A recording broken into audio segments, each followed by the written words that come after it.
गुरु के उपकारे नंतो मुश्किल है जिनका गाना, सेवा से ही मिली सुसेवा, बाटे सवेल मिल पाना। गुरुवर के शुभ सूत्रों को हम भूल कभी ना जाएंगे, गुरुवर पाए मोक्ष धाम को तो पद हम भी पाएंगे। बोलिए पंच परमेश्वरी भगवान की, संत श्रोमणी आचार्य गुरुदेव श्री विद्यासागर जी महामुनिराज की, वात्सल्य मूर्ति आचार्य गुरुवर श्री आर्य सागर जी महाराज की, आचार्य संघ की जय। आगमन योग का मंगलाचरण पृष्ठ क्रमांक 1। प्रथम तीर्थ के कर्ता प्रभु आदिनाथ को करूं नमन, 24 के अंतिम जिनवर महावीर हैं परम शरण। तीर्थंकर से उदित तीर्थ में है आगम अनुयोग प्रधान, जिससे पढ़ूं मैं भव के जनों को मिले मोक्ष पद शीघ्र महान। अध्याय 3 समोशरण का विहार, तीर्थंकर भगवान का विहार समोशरण आदि। अध्याय 3 पेज नंबर 32 है ना। अभी तक तो गर्भ, जन्म और थोड़ा सा दीक्षा कल्याणक अपन ने पढ़ा था। अब इसके बाद दिगंबरी दीक्षा कब ली, कितने मुनियों के साथ ली, और दीक्षा के बाद किस प्रकार उन्होंने तप किया, तप के बाद कैसे केवल ज्ञान और निर्वाण को प्राप्त किया, इस तरह से प्रश्न क्रमांक है 201। अभी तक हमने जो एक प्रश्न से 100 तक, उसमें पहले प्रश्न पत्र के उत्तर मिलेंगे जो पीछे प्रश्न पत्र दिए ना, फिर 101 से 200 प्रश्नों के अंतर्गत दूसरे प्रश्न पत्र के उत्तर मिलेंगे। अब हम पढ़ते हैं 201 से 300, जो कि तीसरा प्रश्न पत्र आपका तैयार किया जाएगा। पीछे दिए हुए हैं सारे प्रश्न पत्र, पढ़ते हैं। तीर्थंकर ऋषभदेव राजन ने दीक्षा पूर्व किन पारिवारिक लोगों से मोह का बंधन तोड़कर नग्न दिगंबरी दीक्षा धारण की थी।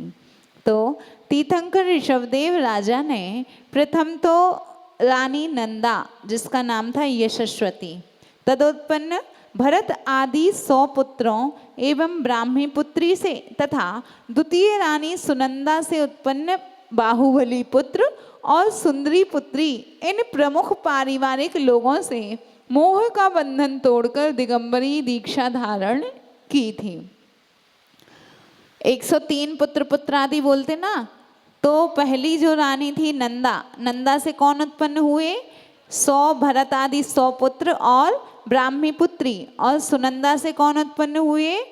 बाहुबली पुत्र और सुंदरी नाम की पुत्री। एक रानी के 2 और एक रानी के 101 पुत्र पुत्रादि थे। तो इनसे तो मुख्य रूप से उन्होंने वैराग्य धारण किया, इनसे तो मोह छोड़ा ही, साथ में तो उनका तो अपार वैभव था, वैभव को छोड़ा, परिवार को छोड़ा, सबको छोड़ के दीक्षा धारण की थी। तीर्थंकर ऋषभदेव की दीक्षा के समय उनका साथ ना छोड़ते हुए कितने राजाओं ने दिगंबरी दीक्षा धारण कर ली थी। तो तीर्थंकर ऋषभदेव के साथ उनके राज्य में रहने वाले 4000 राजाओं ने भी दिगंबरी दीक्षा धारण कर ली थी। जब वे निकले घर से तो उनके ही पद चिन्हों पर कौन चल गए? 4000 और राजा भी उनके पद चिन्हों पर चलकर उन्होंने भी दीक्षा धारण कर ली। तीर्थंकर ऋषभदेव ने दीक्षा धारण के समय कितने दिनों तक के लिए योग धारण किया था? तीर्थंकर ऋषभदेव ने दीक्षा धारण करते ही 6 माह तक का योग धारण किया था। उसके बाद गए थे वे, फिर और आगे आ रहा है वर्णन, आहार के लिए निकले थे।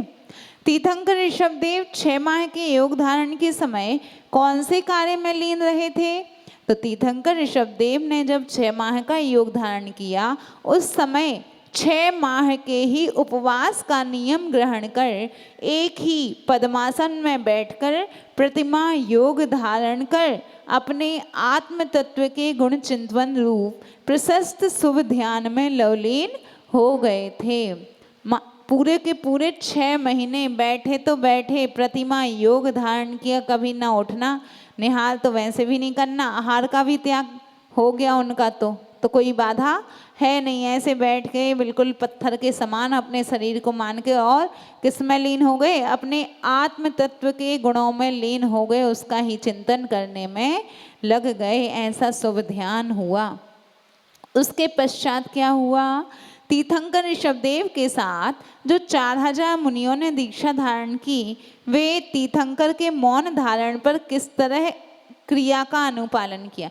अब चूंकि ऋषभदेव ने तो दीक्षा धारण की और अब जब प्रतिमा योग में धारण हो गए तो मौन तो ऑटोमेटिक हो ही गया। अब तो उन्हें अपनी आत्मा के अलावा किसी से मतलब नहीं है, ध्यान में लीन हो गए। अब बेचारे वे 4000 जो कि इनके पीछे आए कि हम राजभवन में तो साथ में रहते थे, तो हमारे जो बड़े राजा करेंगे वही हम लोग करेंगे, तो पीछे पीछे आ गए कि अच्छे से रहेंगे, जो जे करेंगे वो हम करेंगे। अब जब ये प्रतिमा योग में बैठ गए, प्रतिमा योग तो वही कर सकता जो एकदम शरीर से मतलब सब कुछ। अब वो तीर्थंकर थे, समचतुर संस्थान उनका, वज्रवृष अपनारा सहनन, तो ऐसे 4-6 महीने को बैठ भी जाएं तो कोई बाधा नहीं। लेकिन उन सब का क्या हुआ, तीर्थंकर ऋषभदेव के साथ दीक्षा धारण करने वाले 4000 मुनीश्वर तीर्थंकर के मौन धारण पर उनके उपदेश के अभाव में, मुनिचर्या का ज्ञान न हो सकने से तीर्थंकर के उपदेश की प्रतीक्षा करते हुए मन की शिथिलता के कारण भूख प्यास की बाधा होने पर पेड़ पौधों के फल आदि एवं झरने का पानी सेवन कर और शीत आदि की बाधाओं में पेड़ों के पत्ते और छाल आदि से तन को ढककर मनमानी चेष्टा के द्वारा सच्चे मार्ग से विमुख हो गए, क्योंकि उनको ज्ञान ही नहीं कराया। उसके पहले तो कोई तीर्थंकर उनके काल में नहीं थे, पहले ऋषभदेव ही थे। अब वे जब दीक्षा ली उसके बाद आहार को कैसे निकला जाता, क्या होता है, कुछ उन्होंने बताया नहीं। कोई प्रवचन होते तो भी उपदेश मिल जाता। तीर्थंकर को तो कोई प्रवचन की आवश्यकता नहीं होती, मुनियों की आवश्यकता नहीं होती, लेकिन जो सामान्य से लोग हैं उनके लिए तो उपदेश चाहिए, वैराग्य चाहिए उनके लिए। तो जब ये राजा थे तब तो थोड़ा बहुत कुछ बोलते होंगे जिससे उनको धर्म में रुचि आई, दीक्षा तो ले ली, लेकिन दीक्षा के बाद जब वे मौन हो गए, कोई उपदेश ही नहीं मिला। कुछ वेट किया लेकिन उसके बाद वे डिग गए कि भाई अब हम क्या कर सकते, भूख प्यास लगी तो पेड़ पौधों फल आदि की छाल और भी कई सारे फल लेने लगे, झरने का पानी पिया, लेकिन ठंड गर्मी वर्षा सब कुछ तो सहन करना है जंगल में। तो ऐसा उनका ना निभ पाने से मनमानी चेष्टा के द्वारा सच्चे मार्ग से विमुख हो गए। तीर्थंकर ऋषभदेव मुनीश्वर सर्वप्रथम आहारचर्या को कब निकले और उन्हें किस तरह आहार का अलाभ हुआ। अलाभ मतलब लाभ ना होना, आहार नहीं मिला। तीर्थंकर ऋषभदेव मुनीश्वर 6 माह संबंधी योग धारण के उपवास के बाद आहारचर्या को नगर की ओर निकले, लेकिन किसी ने उनकी नवधा भक्ति ही नहीं करी, क्योंकि श्रावकों को भी ज्ञान नहीं था नवधा भक्ति क्या होती है। दातागण मात्र आहार इत्यादि संबंधी भोग की सामग्री ग्रहण करने का आग्रह करते रहे। मतलब ऐसे नहीं पड़गा रहे थे जैसे पड़गाया जाता, वो बोले हमारे यहाँ आ जाओ, ये ले लो वो ले लो, ऐसे बोल रहे वो भोग की सामग्री कि भाई वस्त्र पहन लो, ऐसा कर लो वैसा कर लो, भोजन कर लो। लेकिन नवधा भक्ति जो एक मुनिराज के लिए आवश्यक नवधा भक्ति और सप्तगुण, वह कोई नहीं बोलना। इस तरह विधिवत भक्ति के अभाव में अलाभ रूप अंतराय मानकर वे मुनीश्वर वन की ओर पुनः लौट आए और ध्यान में लीन हो गए। अब था उनका वर्धमान चारित्र, कल हमने बताया था वर्धमान चारित्र मतलब 6 माह का उन्होंने योग धारण किया और अब आहार नहीं मिला तो अब इससे बढ़ के योग धारण करेंगे। अब घटेंगे नहीं कि भाई अब कल फिर निकल जाएंगे, अब तो इससे बढ़ के उपवास धारण करेंगे। तो क्या कहते हैं, तीर्थंकर ऋषभदेव मुनीश्वर के लिए विधिवत नवधा भक्ति पूर्वक आहार का लाभ कितने दिनों के उपरांत प्राप्त हुआ?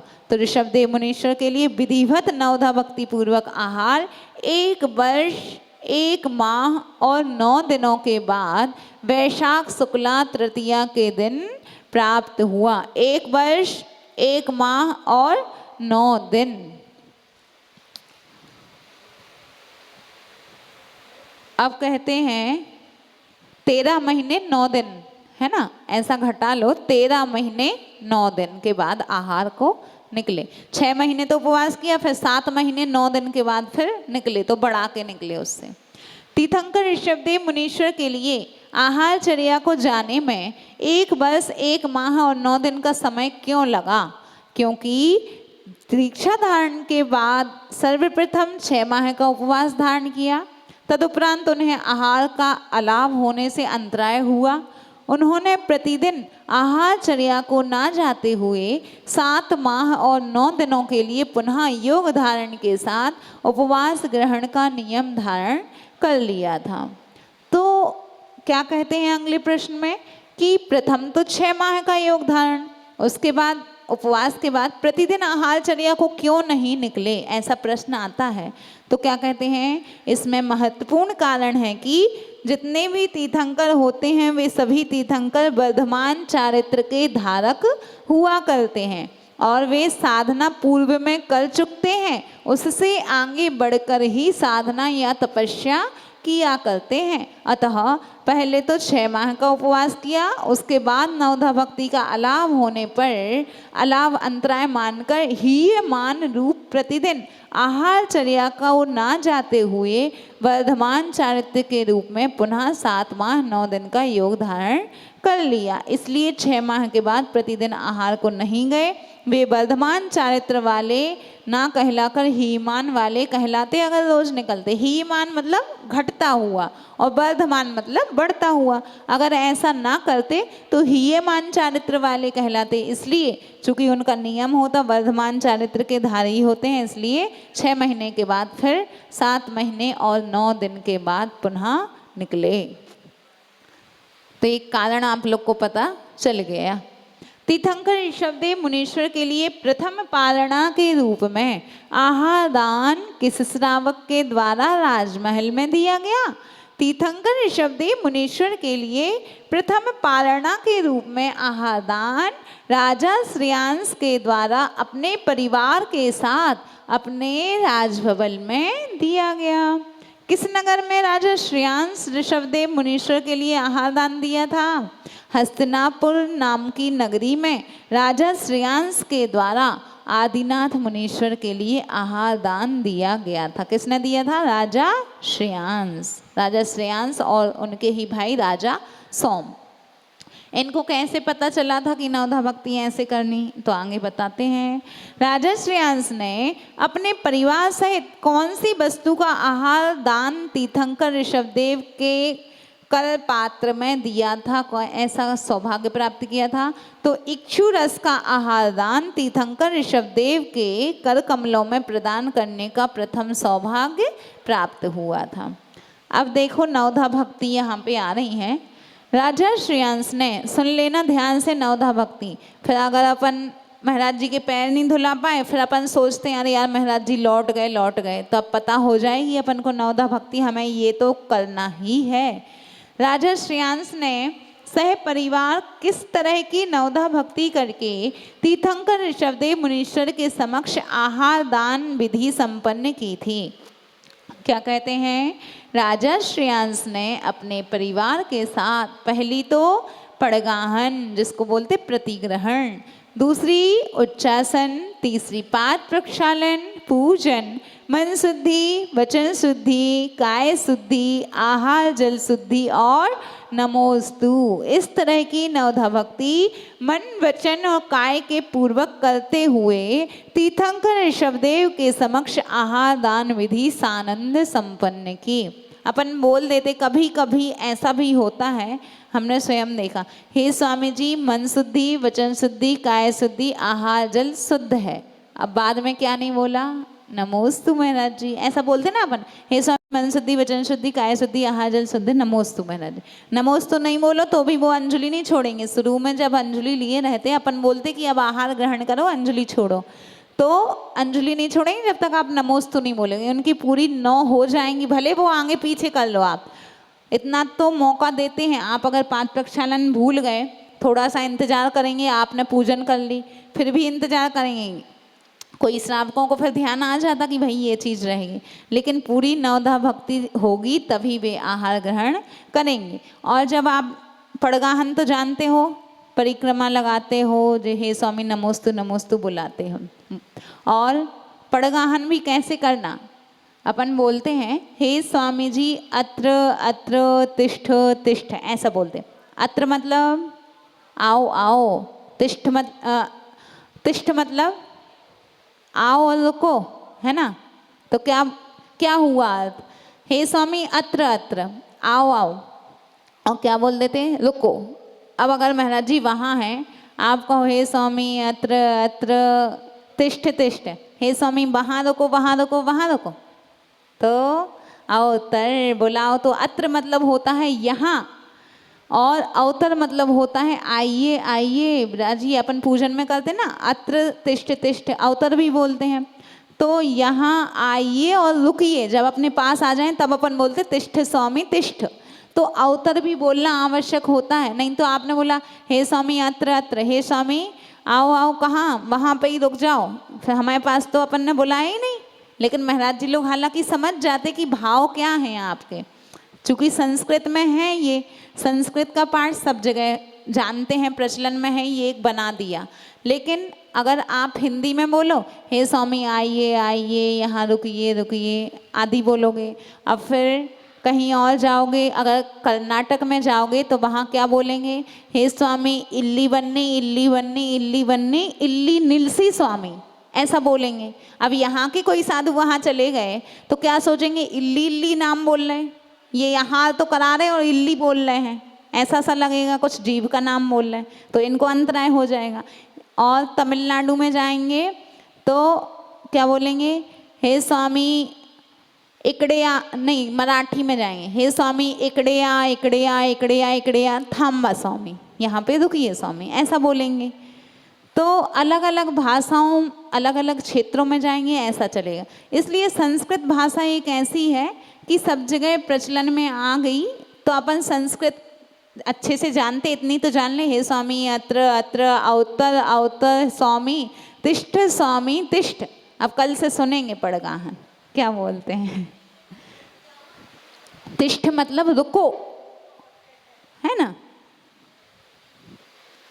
अवतर मतलब यहाँ, और अत्र मतलब आइए आइए आइए। तो अपन बोल देते आइए रुकिए, अब वो तो इतने दूर हैं, अपन ने यहाँ तो बुलाया नहीं कि अपने पास, हमारे पास आओ आओ, ऐसा बुलाना चाहिए। ठीक है, तो इसके बाद होता है उच्चासन। अपन चौके में पहुँच गए, हे स्वामी जी उच्चासन ग्रहण कीजिए। पाद प्रक्षालन करा दिया, पूजन करा दी। पूजन आप लोग को, कई लोग डरते भी हैं पूजन से, तो मात्र उदक चंदन तंदुल पुष्प कई बोल के, कैसा बोलते हो उसमें, उदक चंदन तंदुल पुष्प कई चरु सुदीप सुधूप फल कई धवल मंगल गान बोलना, ज्ञान नहीं बोलना, धवल मंगल गान रवा कुले मम ग्रहे मुनिराज महम्यजे। यहाँ मंदिर में करते सब जिन ग्रहे, भगवान के घर में, अब आप अपने घर में बुला लिया ना, तो मम ग्रहे गुरुराज महम्यजे जो भी बोले, और जो उनका नाम है, ठीक है, नाम नहीं आता, आप नई जगह कहीं गए, नाम याद नहीं है महाराज जी का, नए नए महाराज जी आए हैं, तो क्या बोल दो, मुनि श्री सामान्य से बोल दो, ये जो भी है। बाकी अगर नाम पता है तो गुरु हैं तो ओम ह्रूम श्री आचार्य श्री, और अगर मुनि हैं तो ओम ह्रा ह्रूम ह्रीम ह्रा। ह्रीम जब बोलते हो जब अपन भगवान की पूजा करते हैं, अरिहंत परमेष्ठी के लिए ह्रीम, और आचार्य परमेष्ठी के लिए ह्रूम, और साधु परमेष्ठी के लिए ह्रा। ह्रा लिख के 2 विसर्ग, ऐसा। तो आप ध्यान रखना, ह्रा आप लोग कभी नहीं बोलते, अपन तो ह्रीम ह्रीम ह्रीम सबके लिए बोलते हैं। अरिहंतों को ह्रीम, और आचार्यों को ह्रूम, और साधु के लिए ह्रा। अब ध्यान रखना, अच्छी अच्छी बातें आती हैं जब स्वाध्याय करो तो। पाद प्रक्षालन किया, पूजन की, मन शुद्धि, वचन शुद्धि, काय शुद्धि, आहार जल शुद्ध है, नमोस्तु। इस तरह ये नवधा भक्ति होती है। तीर्थंकर ऋषभदेव जब प्रथम बार आहार चर्या को निकले थे तब राजा श्रेयांस ने नवधा भक्ति रूप आहार की विधि संपन्न क्यों नहीं की थी? जब 6 महीने बाद निकले थे तो तीर्थंकर ऋषभदेव ने जब आहारचर्या को निकले थे 6 महीने के उपवास के बाद, तब तक राजा श्रेयांस के लिए किन्हीं तीर्थंकर के तीर्थ अर्थात दिव्य ध्वनि रूप उपदेश के अभाव में नवधा भक्ति करने के ज्ञान का अभाव था। फिर जब दूसरी बार निकले तो कैसे ज्ञान जागृत हो गया उनके लिए? तब भी तो अभी दिव्य ध्वनि तो खिदी नहीं, तब कैसे ज्ञान जागृत हो गया? तो राजा श्रेयांस ने अपने पूर्व के 8वें भव में, जब वे कौन चक्रवर्ती वज्रजंग, जो कि अभी ऋषभदेव बन गए, वे चक्रवर्ती वज्रजंग थे, उनकी पत्नी श्रीमती वर्तमान में जो राजा श्रेयांस का रूप धारण करी, ऐसा संबंध था इनका पूर्व भवों में। इनकी पर्याय में 2 मुनियों के लिए नवधा भक्ति पूर्वक आहार दिया था। इसी बात का स्मरण उन राजा श्रेयांस के जाति स्मरण पूर्व भव की स्मृति द्वारा हो गया, अतः उन्होंने नवधा भक्ति पूर्वक तीर्थंकर ऋषभदेव की आहार विधि संपन्न की थी। आज का पुण्य आज तो काम आएगा ही, साथ में कितने भवों बाद वो पुण्य ध्यान आ गया कि हमने ऐसा मुनियों को आहार दिया था, तो एक साक्षात तीर्थंकर का पड़गाहन करने का सौभाग्य मिल गया। तो सोचो आहार दान की महिमा, कि ये आहार दान देते हैं तो ये मात्र अभी का पुण्य संचय नहीं कराता, अगले कई भवों तक पुण्य संचय कराता है। और याद भी दिला दिया कि ये हमारी पत्नी थी, उस समय हमने चौका लगाया था, 2 मुनियों के आहार कराए थे, और ऐसे ही वह कौन बन गए? अब तीर्थंकर ऋषभदेव बन गए। ऐसी स्मृति आ गई और नवधा भक्ति उन्हें ज्ञात हो गई। अब अगला प्रश्न है, राजा श्रेयांस के लिए ऐसे जाति स्मरण के होने में इतने अधिक दिन व्यतीत क्यों हुए? जल्दी हो जाता जाति स्मरण, क्योंकि इतने काल के पूर्व राजा श्रेयांस के दानांतराय कर्म का एवं ऋषभदेव मुनीश्वर का लाभांतराय कर्म का उदय चल रहा था। इस कर्म का क्षयोपशम नहीं हुआ था। ऐसे ही जब अपने यहाँ अंतराय हो जाता है महाराज जी का, तो कुछ तो महाराज जी का लाभांतराय कि लाभ नहीं होना था उनको भोजन का, आपका दानांतराय कि हमारा इतना सा ही भोजन महाराज जी को मिलना था, इतना ही हमारा पुण्य था दान देने का, ऐसा कुछ कर्म रहता है। और कोई तीसरा आके आपके यहाँ की कोई न किसी वस्तु चलाई, उसमें कोई चीज़ आ गई और अंतराय हो गया, तो महाराज जी का लाभांतराय आपका दानांतराय, लेकिन निमित्त तीसरा बनना था इसलिए आ जाता है। ऐसा कोई उसका भाव थोड़ी रहता कि उसने दे दिया। तो इसलिए कभी भी किसी के यहाँ अंतराय आ जाए तो किसी पे दोषारोपण ना करें कि उनने चलाया था इसलिए ऐसा हो गया, हमारे यहाँ तो अच्छे से हो रहे थे। भाई सबका कर्म होता है, उसको निमित्त बनना था, हमारा कुछ कुछ कर्म का क्षयोपशम नहीं हुआ इसलिए अंतराय हो गया। अपने कर्म पे छोड़ दो कि चलो कल फिर चौका लगा लेंगे, फिर होएंगे। तो इस हिसाब से पुण्य को बढ़ाओ। ऐसा नहीं अंतराय हो गया चौका बंद कर दिया, अरे अब 3 दिन हो गए हमारे, अब नहीं लगाना, हम परेशान हो गए बहुत ज़्यादा, ऐसा सोच लोगे तो और कर्म का बंद हो जाएगा। अगले फिर कभी खोलोगे ना फिर और अंतराय आएंगे। तो भाई एक साधु के पंच परमेष्ठी को हमने भूखे पेट भेज दिया, हमारे यहाँ अंतराय हो गया किसी कारणवश, तो अब हम उनको आहार कराने में सक्षम हैं, धन संपत्ति वैभव सब कुछ है। 3 तो साधु हैं, 13 दिन भी चौका चले तो कोई कम चीज़ नहीं है, इतना आपके पास अपार वैभव है, घर पे खाते हो, शादी विवाह पार्टी कितनी करते हो, लेकिन साधु के लिए मात्र ऐसा नीरस सा भोजन, कोई ना ऐसी तली वस्तुएं ले रहे, ना कोई ऐसे मीठा लेते, ना कोई मतलब कई नमक का त्याग, किसी का शक्कर का त्याग, फिर भी अपन अंतराय में चौका बंद कर दें फिर कैसा लगेगा। साधु तो सोचते हैं भाई इस श्रावक का इतना तो पुण्य बढ़ जाए कि इसके यहाँ आहार हो जाए। दुख तो होता है चौके वालों को, साधु सोचेंगे चलो कल नहीं परसों चले जाएंगे, वो कहेगा अरे हमारा तो चौका बंद, हम तो थक गए। अगला अंतिम प्रश्न, महामुनीश्वरों के आहार दान के उपरांत, नहीं एक और, तीर्थंकर ऋषभदेव मुनीश्वर ने प्रथम आहार दान की संपन्नता सानंद संपन्नता पर किस तरह देवगणों ने उत्सव मनाया? प्रथम तीर्थंकर जो ऋषभदेव हैं उनके प्रथम आहार की सानंद संपन्नता पर बड़ी भक्ति भाव पूर्वक पंचाश्चर्य करते हुए देवगणों ने महा उत्सव बनाया। देवता भी खुश हो गए, पंचाश्चर्य कर दिए।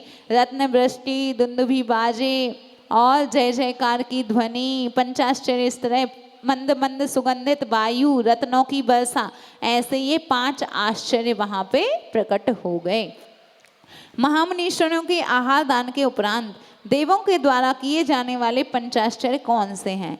तो क्या कहते हैं पंचाश्चर्य कौन से हैं? आकाश से रत्नों की धारा पृथ्वी पर बरसाई थी, मंद मंद सुगंधित वायु, दिव्य पुष्पों की वृष्टि, जय जयकार रूप शब्द, ऐसा इनका उद्घोष हुआ, और देव दुंदुभी वाद्यों से मधुर ध्वनि कर भव्यों में परम आनंद। पूरे गांव को पता चल गया कि इनके यहाँ तीर्थंकर के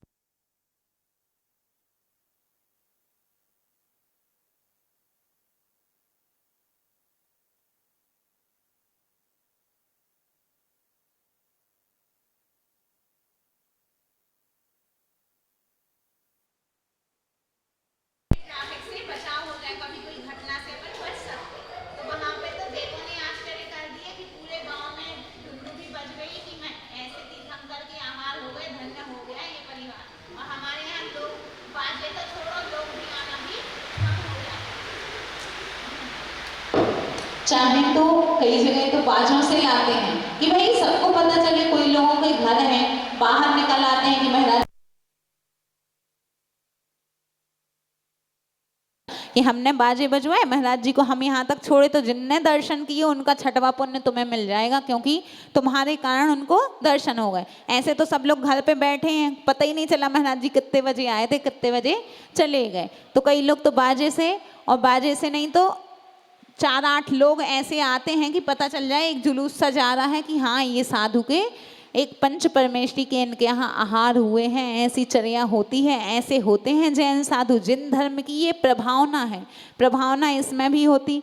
पहले हमने पढ़ा था ना कि प्रभावना से कैसे तीर्थंकर पद भी प्राप्त होता, मार्ग प्रभावना से। अभी अपन जानेंगे 16 भावना। तो ये प्रभावना करने से पुण्य वृद्धि होती है, भगवान बनते हैं। इसलिए अपन प्रभावना से वंचित ना हो कि डरें कि अरे बाजे कौन बुलवाए, कौन क्या करे। बाजे नहीं तो अपन स्वयं 4-8 लोग ऐसे कि महाराज जी के आगे पीछे चलें। जब कोई घटना घट जाती है फिर अफसोस करते हैं कि अरे यार अपन को साथ नहीं दिया, अपन ने ऐसा हो गया वैसा। अपन ने देखा था ना रीवा में कोई घटना हो गई थी। तो ऐसे इन सब कारणों से बचने के लिए अपन कुछ उपकरण अपन को करना चाहिए।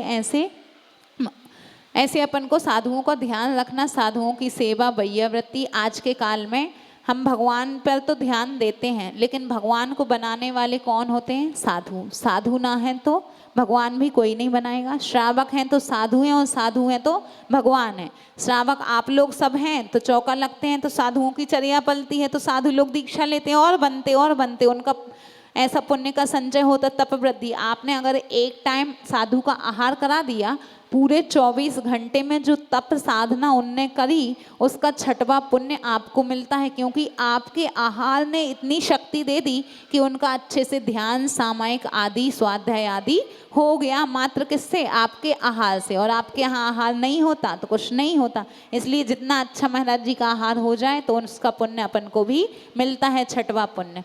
तो इस प्रकार बोलिए महावीर भगवान की। पहला प्रश्न है, पंचाश्चर्य कौन से होते हैं? पंचाश्चर्य और सब लोग ने भी तो सुने हैं, सब बताओ, बताइए। माइक दे दीजिए बच्चे, माइक दे दो उनको।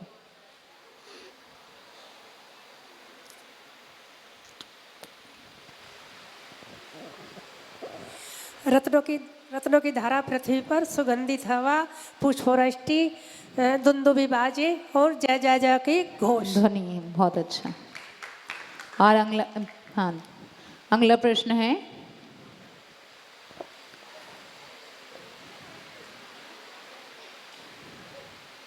ऋषभदेव मुनीश्वर ने जब दीक्षा लेने गए तो उनके साथ कितने राजाओं ने भी दीक्षा ली? बताइए। वो बता, चल उनका हो गया था क्या? हाँ बताओ।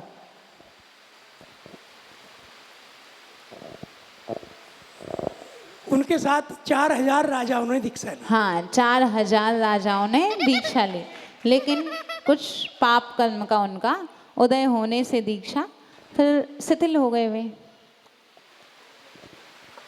और अगला प्रश्न है,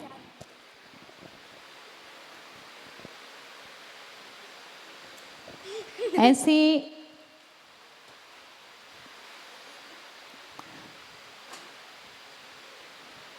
हाँ, 16 कारण पर्व में जो 16 कारण षोडश कारण व्रत किए जाते हैं, तो उस व्रत की कथा में कौन सी कन्या ने कौन सा पद पाया था? किसने व्रत किए जिसके कारण कौन सा पद मिला?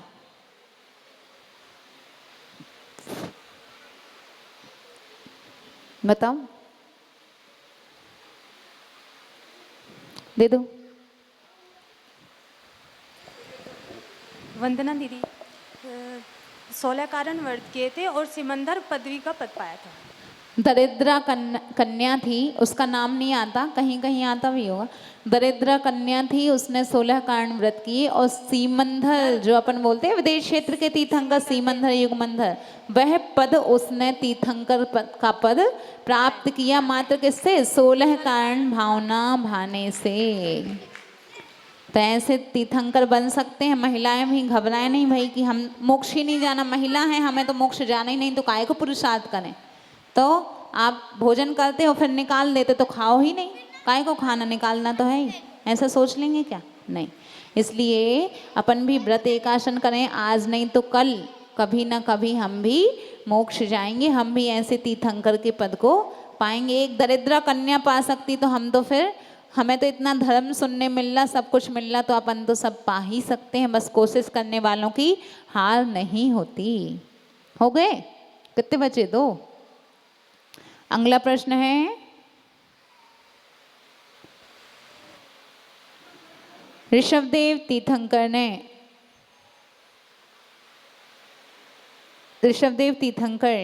जब आहारचर्या को कितने दिन बाद निकले थे, जब उनका आहार हो गया और किसने पड़गाहन करके नवधा भक्ति पूर्वक आहार दिया? पूरी संख्या कितने दिनों बाद? बताओ पीछे।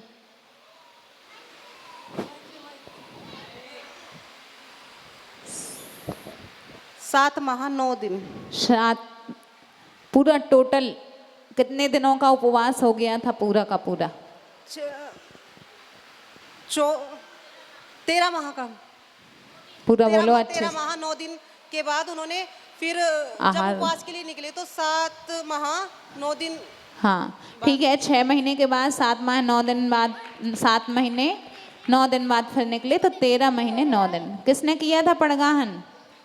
राजा श्रेयांश ने। और अंतिम प्रश्न है, नवधा भक्ति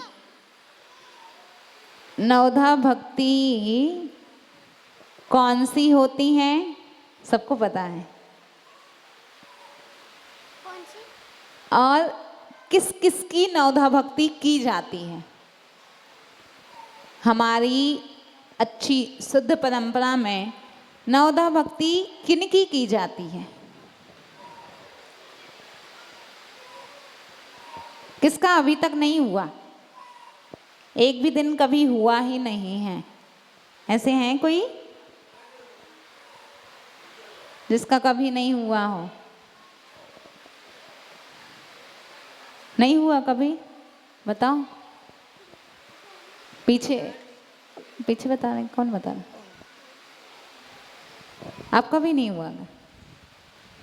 बताओ। आचार्य उपाध्याय सर्व साधु अलग छुलक सबकी नवदा भक्ति होती है। बैठ जाओ। और कौन? आचार्य उपाध्याय तो बता दिया मैंने, साधु ये बच्चा बता रहा। दो माइक दो। पंच परमेष्ठी की होती हैं, आचार्य उपाध्याय सर्व साधु की। अच्छे से बता, नवधा भक्ति किन किन की होती है, अच्छे से आचार्य, सोच समझ। उपाध्याय, सर्व साधु। हाँ, तो जो मुनि, आरिका, एलक, शुल्लक, श्रावक, इनमें से किसकी होती है नवधा भक्ति? आचार्य, उपाध्याय, सर्व साधु। तो ये किस में आ गए? मुनि में, है ना। इसके बाद और किसी की होती है क्या? नहीं होती ना, बहुत अच्छा। और नवधा भक्ति के नाम, नवधा भक्ति के नाम? परगान, उच्चारण, पूजन, पाद पाठ प्रक्षालन। प्रक्षालन, पूजन, मन शुद्धि, वचन शुद्धि, काया शुद्धि, आर्जन शुद्धि। बहुत सुंदर, बहुत सुंदर। देखो अपने यहाँ एलक, शुल्लक, आरिका तक की नहीं होती, फिर एलक शुल्लक की कैसे नवधा भक्ति? नवधा भक्ति तो वह है जिसमें पूजन भी आएगी। पढ़ा ना अपन ने कि पड़गाहन, उच्चासन, पाद प्रक्षालन के बाद क्या आता? पूजन। तो एलक, शुल्लक, आरिका, इनका ना तो पाद प्रक्षालन होता, ना तो पूजन होती है, तो नवधा भक्ति कैसे बोल सकते हम कि एलक शुल्लक सबकी होती है? जो साधु परमेष्ठी दिगंबरी मुद्रा जो धारण करता है, हम बोलते हैं वंदे तद्गुण लब्ध है। हम आपके गुणों की प्राप्ति के लिए आपकी वंदना करते हैं। हमें क्या बनना है? मुनि बन के, हमें निर्ग्रंथ बन के हमें मोक्ष को प्राप्त करना। तो मुनियों की ही नवधा भक्ति होती। मुनि मतलब आचार्य, उपाध्याय, साधु जो भी हैं, इनकी ही नवधा भक्ति होती है।